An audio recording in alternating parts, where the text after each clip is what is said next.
Hello everyone, मैं हूं advocate Rahul Mishra और आज की वीडियो में हम लोग ये समझने की कोशिश करेंगे कि अगर आपकी वाइफ ने आपके अगेंस्ट मेंटेनेंस का केस किया है 125 सीआरपीसी में, वो भी अपने मायके से जाकर, तो ऐसी कंडीशन में आप उसी के केस में उसको एक एप्लीकेशन कोर्ट को मूव करके अपने आप मेंटेनेंस ख़त्म करवा सकते हैं, वहीं से जड़ से मेंटेनेंस ख़त्म करा सकते हैं। लेकिन डिटेल में बताऊं उससे पहले मेरी आप लोगों से रिक्वेस्ट है कि आप लोग अगर चैनल पर नए हैं या पहली बार आ रहे हैं, अभी तक आप लोगों ने इसे सब्सक्राइब नहीं किया तो प्लीज़ सब्सक्राइब करिएगा। साथ ही साथ एक हम्बल रिक्वेस्ट और, अगर आप मुझसे पर्सनली मिलना चाहते हैं लखनऊ, दिल्ली, इलाहाबाद में, तो अपनी अपॉइंटमेंट शेड्यूल कराकर आप मुझसे मिल सकते हैं।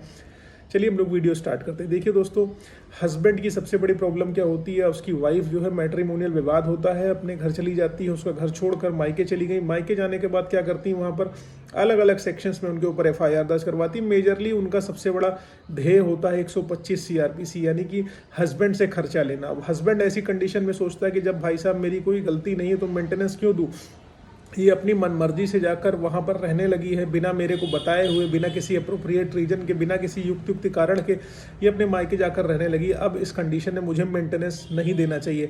अब मेरी जब कोई गलती नहीं तो मैं उसको आखिरकार मेंटेनेंस क्यों दूँ। इसने अपने पत्नी धर्म का पालन नहीं किया, इसने अपनी मैट्रिमोनियल रिस्पॉन्सिबिलिटीज़ को फुलफिल नहीं किया। मैं तो इसको ले कमा रहा था, खिला रहा था, सारी चीज़ें कर रहा था, लेकिन इसने जो है मेरे अगेंस्ट केस कर दिया और पैसे मांग रही है। आखिरकार इसकी भी तो कुछ रिस्पॉन्सिबिलिटीज़ बनती हैं। अगर एज अ हस्बैंड मेरी रिस्पॉन्सिबिलिटीज़ बनती हैं तो ये बात हस्बैंड की जाहिर सी बात सही है, क्योंकि अगर पति पत्नी को एक साइकिल का दो पहिया कहा गया तो पत्नी की भी कुछ रिस्पॉन्सिबिलिटी बनती है। अगर पति उसको कमा के खिला रहा है तो पत्नी की भी रिस्पॉन्सिबिलिटीज़ है कि उसकी फैमिली को, उसके बच्चों को केयर करे, कैटर करे, उसकी पेरेंट्स की केयर करे। लेकिन ऐसा नहीं होता। वाइफ क्या करती है, जनरली गुस्सा आके कहती है माता पिता से अलग रहो, नहीं रहोगे तो हम तुम्हारा घर छोड़ के चले जाएंगे। घर छोड़ के चली जाती है, फिर कंडीशन में एफआईआर जाके वो लिखा देती है। मेनली वो मेंटेनेंस इसलिए मांगती हैं क्योंकि वो पति कमाए और वो अपना आराम से खाएं, इसलिए जनरली जो है सारी की सारी चीज़ें होती है।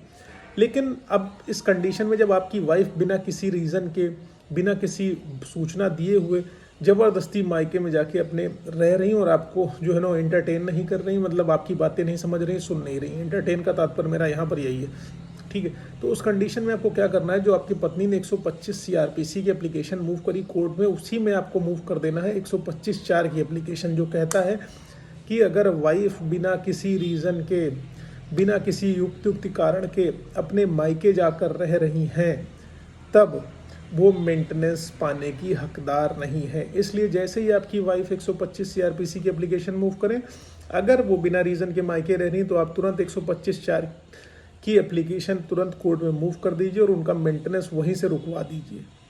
तब उनकी अकल ठिकाने आ जाएगी। और ऐसा अगर आप करते हैं तो डेफिनेटली मान के चलिए आप मॉरली केस जीत जाएंगे और वो डिस्टर्ब हो जाएंगे। हम लेने कुछ और चले थे, अब ना हम इधर के रहे ना उधर के रहे।